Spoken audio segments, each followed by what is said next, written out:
Here we are at Blade Show 2018 with the man, the myth, the legend himself, Rick Hinderer of Hinderer Knives. Now, Rick, where are you based out of? I'm based out of actually Shreve, Ohio, which is a suburb like of Worcester. It's a rural area in Wayne County, Ohio. Okay, many consider you the father of the modern tactical folder. How does that feel? Well, I don't know if I would say the father of the modern tactical folder. There's a few other guys that were there before me, but I did start back in the very early days of the modern tactical folder. So yeah, it's been a long, fun road. It's really been exciting. Now, when you think of Hinderer Knives, what I think about is the direction of the company. It's customizable. You make your knives modular. Tell me about that direction and how you came out with that idea for the company. Yeah, so it's a mantra that I call "make it your own," and what that is pretty much everybody has their idea what they like in a knife. And I designed the XM18 originally for that modularity, so that you could be able to change out handles.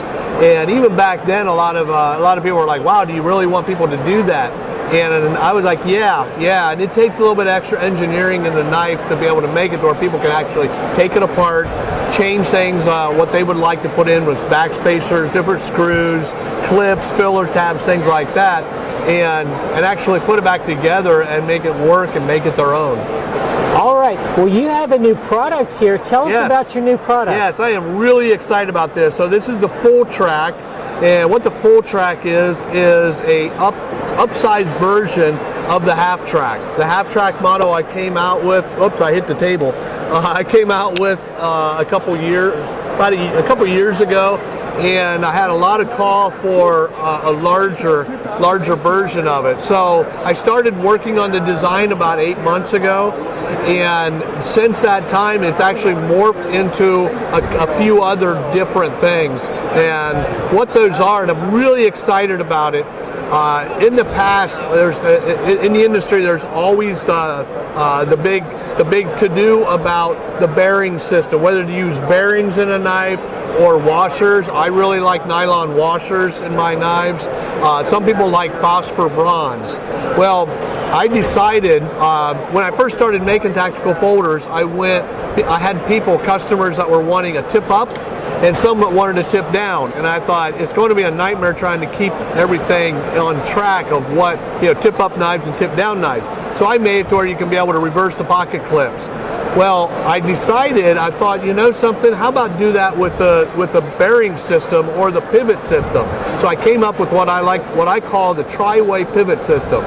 I've made this Full Track knife, and I'm going to end up incorporating that in the other knives, where the customer can decide what they want in the pivot system, whether they want bearings or whether they want washers, nylon, nylotron, phosphor bronze, depending on the area, what they're wanting the knife to do, the environment that they're in. So in other words, if it's a really harsh environment, maybe you don't want bearings. Maybe you would want a phosphor bronze or a nylon washer.